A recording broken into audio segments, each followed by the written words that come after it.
Sir ಈಗ ಭಾಳ ಇವಾಗ ಇವರು ಭಾಸ್ಕರ್ ರಾವ್ ಅವರು ಕೂಡ ಒಂದು ಸ್ಟೇಟ್ಮೆಂಟ್ ಕೊಟ್ಟಿದ್ರು. ಚಾಮರಾಜಪೇಟೆ ಒಂದು ಥರ ಕ್ರೈಮ್ ಕ್ಯಾಪಿಟಲ್ ಆಗ್ತಾ ಇದೆ. ಭಾಳಷ್ಟು ಏರಿಯಾಗಳಲ್ಲಿ ಪೊಲೀಸರು ಕೂಡ ಹೋಗೋಕ್ಕಾಗ್ತಾ ಇಲ್ಲ. ಆ ರೀತಿ ಪೊಲೀಸರು ಕೂಡ ಒಳಗಡೆ ಹೋಗಿ ಅದನ್ನು ಭೇದಿಸೋಕ್ಕಾಗದೇ ಇರುವಂಥ ಒಂದು ಭದ್ರವಾದಂಥ ಕೋಟೆನ ನಿರ್ಮಾಣ ಮಾಡಿಬಿಟ್ಟಿದ್ದಾರೆ. ಭಾಳಷ್ಟು ಗ್ಯಾಂಗ್ಸ್ಟರ್ಗಳಿದ್ದಾರೆ, ಏನೇನೋ ಹೇಳ್ತಾ ಇದ್ರಪ್ಪ. ಅದನ್ನು ಕೇಳಿದಾಗ ಸಾಕಷ್ಟು ಭಯ ಆಗುತ್ತೆ. ಯಾಕಂದರೆ ನಾವು ಕೂಡ ಚಾಮರಾಜಪೇಟೆಗಳ ವಾಸಿಗಳಾದ್ದರಿಂದ ನಾವು ತೀರಾ ಅಂತಹ ಯಾವುದೇ ಒಂದು ತುಂಬ ದೊಡ್ಡ ಕೋಮು ಸಂಘರ್ಷ, ತುಂಬ ದೊಡ್ಡ ಆ ಥರದ್ದು ನೋಡಿಲ್ಲ. ಬಟ್ ಈ ಕಡೆ ಭಾಗದಲ್ಲಿ ಆಮೇಲೆ ಗೋರಿಪಾಳ್ಯ ಇಂಟೀರಿಯರಲ್ಲಿ ಆ ಥರದ್ದು ಆ್ಯಕ್ಟಿವಿಟೀಸ್ ಜಾಸ್ತಿ ಅಂತ ಹೇಳ್ತಾರೆ, ನಿಜಾನಾ? ಈಗೇನಾದರೂ ನಾವು ಉರ್ದುವರ್ತೆ ಮತ್ತು ಏನೇನು ಘಟನೆಗಳಾಯಿತು, ಅದಾದ ನಂತರ ಈ ಆಳೋಬ್ರು ಯಾರಿದ್ರು ಅವರೆಲ್ಲರೂ ಕೂಡ ಬದಲಾವಣೆ ಆಗಿದ್ದಾರೆ. ಎಲ್ಲರೂ ಕೂಡ ಬದಲಾವಣೆ ಆಗಿದ್ದಾರೆ. ಹಲವಾರು ಇಲಾಖೆಗಳಲ್ಲೋಗಿ ಅವ್ರ ವ್ಯಾಪಾರದ್ದು ಮತ್ತೊಂದು ಮಾಡ್ಕೊಂಡು ಎಲ್ಲರೂ ಅವ್ರವ್ರ ಜೀವನವನ್ನು ಮಾಡ್ತಾಯಿದ್ದಾರೆ. ಈಗೇನು ಹೊಸದಾಗಿ ಬಂದಿದ್ದಾರೆ, ಬೇರೆ ಕಡೆ ಬಂದು ಇಲ್ಲಿ ಸೇರ್ಕೊಂಡಿದ್ದಾರೆ. ಬೇರೆ ಕಡೆಯಿಂದ ಬಂದಿದ್ದಾರಾ? ಬೇರೆ ರಾಜ್ಯಗಳಿಂದ ಬಂದಿದ್ದಾರಾ ಜನ? ಬೇರೆ ರಾಜ್ಯದಿಂದನೂ ಬಂದಿದ್ದಾರೆ, ಬೇರೆ ಬಡಾವಣೆಗಳಿಂದನೂ ಈ ಕಡೆ ಬಂದು ನೆಲೆಸಿದ್ದಾರೆ. ಎಲ್ಲೋ ಇಲ್ಲ ಏನಾಗಿದೆ ಚಾಮರಾಜಪೇಟೆ ಅಂದರೆ ಈಗ ನಮ್ಮದು ಮೈನಾರಿಟಿ ಆಗೋಗ್ಬಿಟ್ಟಿದ್ದೀವಿ, ನಾವು ಅಲ್ಪಸಂಖ್ಯಾತರಾಗ್ಬಿಟ್ಟಿದ್ದೀವಿ. ಇಲ್ಲಿ ಹಿಂದೂಗಳೇನಾಗಿದ್ದಾರೆ, ನಮ್ಮ ಪರ್ಸೆಂಟೇಜ್ ಕಮ್ಮಿ ಆಗಿದೆ. ಹಾಗೆ ಕೆಲವೊಂದು ಭಾಗದಲ್ಲಿ ನಾವು ಯಾರು ಪೊಲೀಸವರೆಲ್ಲ ನಾವೇ ಓಡಾಡೋಕ್ಕೆ ಕೂಡ ತುಂಬ ಕಷ್ಟ ಆಗಿದೆ. ಕೆಲವೊಂದು ಅಂಥ ಪರಿಸ್ಥಿತಿ ನಿರ್ಮಾಣ ಆಗಿದೆ. ಆದರೆ ನಮ್ಮ ಉದ್ದೇಶ ಅಷ್ಟೇ, ಅವ್ರ ಜೀವನ ಅವ್ರು ಸಾಗಿಸ್ಕೊಳ್ಳಿ, ನಮ್ಮ ಜೀವನ ನಾವು ಸಾಗಿಸ್ಕೊಳ್ತೀವಿ. ಯಾವುದೇ ಒಂದು ಇಂಥ ಘಟನೆಗಳನ್ನ ಮತ್ತೆ ಮರಿಕಳಿಸ್ಬಾರ್ದು ಅಷ್ಟೇ ನಮ್ಮದು. Alright, thank you very much. ತಾವು ಇಷ್ಟೊತ್ತು ಗ್ಯಾರಂಟಿ ನ್ಯೂಸ್ ಜೊತೆ ಮಾತಾಡಿದ್ರೆ ನೋಡಿದ್ರಲ್ಲ ವೀಕ್ಷಕರೇ, ನಾನು ಜಗಜೀವನ್ ರಾಮನಗರ ಪೊಲೀಸ್ ಸ್ಟೇಷನ್ ಮುಂದ್ಗಡೆ ಇದ್ದೀನಿ. VS ಗಾರ್ಡನ್ ನಲ್ಲಿ ಓಂ ಶಕ್ತಿ ಮಾಲಾಧಾರಿಗಳ ಮೇಲೆ ಏನು ಕಲ್ಲೆಸೆತ ಪ್ರಕರಣಕ್ಕೆ ಸಂಬಂಧಪಟ್ಟಂತೆ ಈಗಾಗಲೇ ಈ ವಿಚಾರದ ಬಗ್ಗೆ ಮಾಜಿ ಕಮಿಷನರ್ ಅಂತ ಭಾಸ್ಕರ್ ರಾವ್ ಅವರು ಮಾತಾಡ್ತಾ ಇದ್ರು. ಭಾಸ್ಕರ್ ರಾವ್ ಅವರು ಮಾತಾಡ್ತಾ ಇದು ಒಂದು ರೀತಿ ಗೋರಿಪಾಳ್ಯ ಮತ್ತು JJR ನಗರ ಏನಿದೆ ಅದು ಒಂದು ಕ್ರೈಮ್ ಕ್ಯಾಪಿಟಲ್ ತರ ಆಗ್ತಾ ಇದೆ. ಯಾಕೆಂದ್ರೆ ಸ್ಥಳೀಯ ಶಾಸಕರು ಇಲ್ಲಿ ಪೊಲೀಸರು ಕೂಡ ಕಾರ್ಯನಿರ್ವಹಿಸೋದಕ್ಕೆ ಆಗದೆ ಇರೋ ರೀತಿಯಲ್ಲಿ ಅವರನ್ನ ನಿರ್ಬಂಧಿಸ್ತಾ ಇದ್ದಾರೆ ಅನ್ನೋ ಆರೋಪ ಮಾಡಿದ್ರು. ಅದಕ್ಕೆ ಸಂಬಂಧಪಟ್ಟಂತೆ ಸ್ವತಃ ಭಾಸ್ಕರ್ ರಾವ್ ಅವರು ನಮ್ಮೊಂದಿಗಿದ್ದಾರೆ. ಬನ್ನಿ ಅವರೊಂದಿಗೆ ಮಾತಾಡೋಣ. ಸರ್ ನಮಸ್ತೆ. ಸರ್, ತಾವು ಬೆಳಗ್ಗೆಯಿಂದಲೂ ತುಂಬಾ ಆಕ್ಟಿವ್ ಆಗಿದ್ದೀರಾ ಸರ್ ಈ ಸಂದರ್ಭದಲ್ಲಿ. Madam thank you.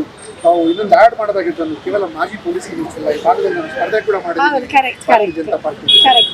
ಈ ಭಾಗ ಚೆನ್ನಾಗಿ ನಾನು ಚಿರುಪರಿಚಿತವಾಗಿದ್ದೀನಿ. ಮುಂಚೆ ಪೊಲೀಸ್ ಸ್ಟೇಷನ್ ಇತ್ತು ಅಲ್ಲಿ ಕೆಳಗಡೆ ಸುಮಾರು ಸರ್ತಿ ನಾನು ಗಂಟೆ ಬಂದು ಕೂತ್ಕೊಂಡಿದ್ದೀನಿ ಪೊಲೀಸ್ ಸ್ಟೇಷನಲ್ಲಿ. ಇಲ್ಲಿ ತಮಿಳ್ನಲ್ಲಿ ಗಲಾಟೆ ಆದ ನಂತರ ಅದು ಪೊಲೀಸ್ ಕಮಿಷನರ್ ಕೂಡ ಬಂದಿದ್ದೀನಿ, ಮತ್ತು ಚುನಾವಣೆ ಸಮಯ ಕೂಡ ಬಂದಿದ್ದೀನಿ.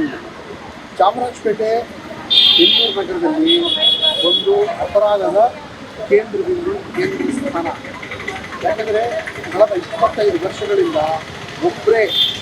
ಒಂದೇ ಪಕ್ಷದ ಹಾಗೂ ಒಂದೇ ಸಮುದಾಯದಿಂದ ಇದಕ್ಕೆ ಹಿಡಿತದಲ್ಲಿ ಇಟ್ಕೊಂಡಿರೋದ್ರಿಂದ ಅವರು ಇಲ್ಲಿಂದ ಒಬ್ಬ ಪೊಲೀಸ್ ಕಾನ್ಸ್ಟೇಬಲ್ ಸೆಲೆಕ್ಟ್ ಆಗೋದಿಲ್ಲ, ಸಬ್ ಇನ್ಸ್ಪೆಕ್ಟರ್ ಆಗಿಲ್ಲ, KS ಆಫೀಸರ್ ಆಗಿಲ್ಲ, IPS ಆಗಿಲ್ಲ, ಅಥವಾ ಏನಾದರೂ ಒಂದು ಸಾಧನೆ ಅನ್ನೋದು ಇಲ್ಲವೇ ಇಲ್ಲ.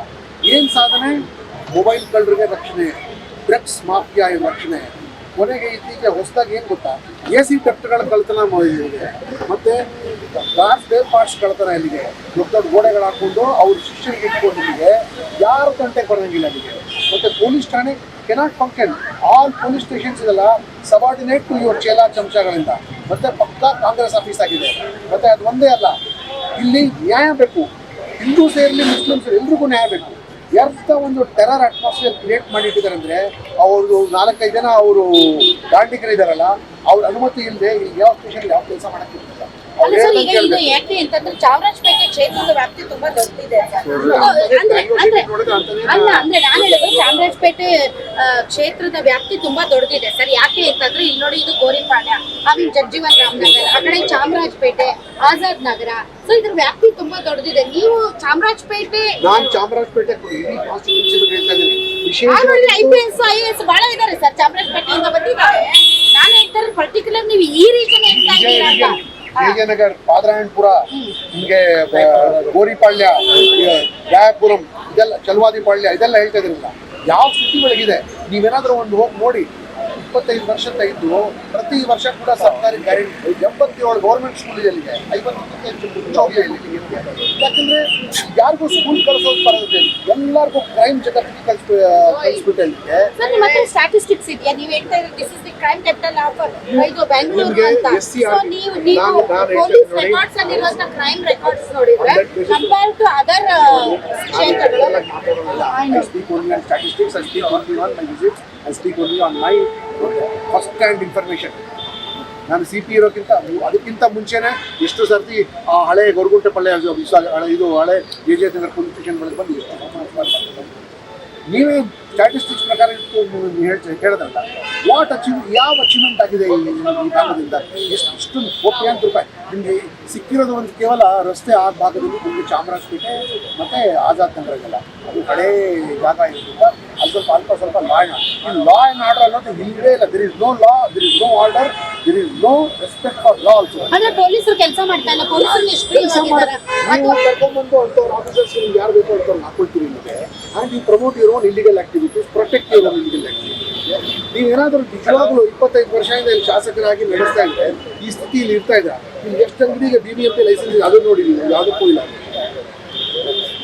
ಡ್ರಗ್ಸ್ ಮೇನ್ ಸ್ಟೋರ್ ಅವ್ರು ನಿಮಗೆ ಇಲ್ಲ. ಹುಡುಗರು ವೀಲಿ ಮಾಡ್ಕೊಳಕ್ ಹೋಗೋದು, ಕಳ್ತನಕ್ಕೆ ಹೋಗೋದು, ಏನಾದರೂ ರಕ್ಷಣೆ ನೀವು ಕೊಡ್ತೀರಿ? ನೀವು ಯಾರಿಗಾದ್ರೂ ರಕ್ಷಣೆ ಕೊಟ್ಟಿದ್ದೀರಿ? ಯಾರಿಗೂ ನೀವು ರಕ್ಷಣೆ ನೀವು ಕೊಟ್ಟಿಲ್ಲ, ಯಾರಿಗೂ ನೀವು ಪ್ರೊಟೆಕ್ಷನ್ ಕೊಟ್ಟಿಲ್ಲ.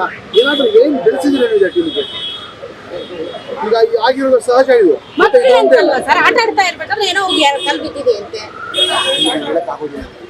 ಇಲ್ಲಿ ಗಣಪತಿ ಪೊಲೀಸರು ಅದನ್ನೇ ಹೇಳ್ತಾ ಇರೋದು ಸರ್. ಅವ್ರ ಒತ್ತಡದಲ್ಲಿ ಹೇಳ್ತಾ ಇರ್ಬೋದು. ಗಣಪತಿ ಮೆರವಣಿಗೆ ಹೋಗುವ ಧೂಳು, ಕಲ್ಲು, ಮಣ್ಣು ಅದು ತಡ್ಕೊಂಡಿದ್ದಾರೆ. ಮತ್ತೆ ಹೇಸಿಗೆ ನೀರು ಹಾಕ್ತಾರೆ, ಹೇಸಿಗೆ ನೀರು ಹಾಕೋದು.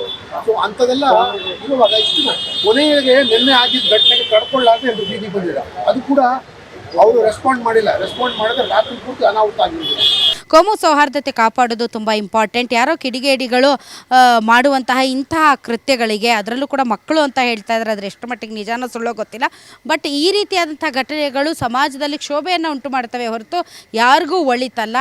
ಆ ನಿಟ್ಟಿನಲ್ಲಿ ಸಮಾಜದ ಮುಖಂಡರು ಕೂಡ ಕಾರ್ಯನಿರ್ವಹಿಸಬೇಕಾಗುತ್ತೆ. ಮತ್ತು ಇದನ್ನು ರಾಜಕೀಯ ಮಾಡದೆ, ಇದರಲ್ಲಿ ರಾಜಕೀಯ ಲಾಭ ಪಡ್ಕೊಳ್ಳೋದಕ್ಕೆ ಪ್ರಯತ್ನ ಪಡದೇ ಇದ್ದರೆ ಪರಿಸ್ಥಿತಿ ಒಂದಿಷ್ಟು ಹಗುರವಾಗಿ ಮತ್ತು ಸ್ಮೂತಾಗಿ ವ್ಯವಸ್ಥೆ ರನ್ ಆಗೋದಕ್ಕೆ ಸಾಧ್ಯ ಆಗುತ್ತೆ. ಕ್ಯಾಮರಾಮನ್ ಸಚಿನ್ ಜೊತೆ ರಾಧಾ ಹಿರೇಗೌಡರ್, ಬೆಂಗಳೂರು.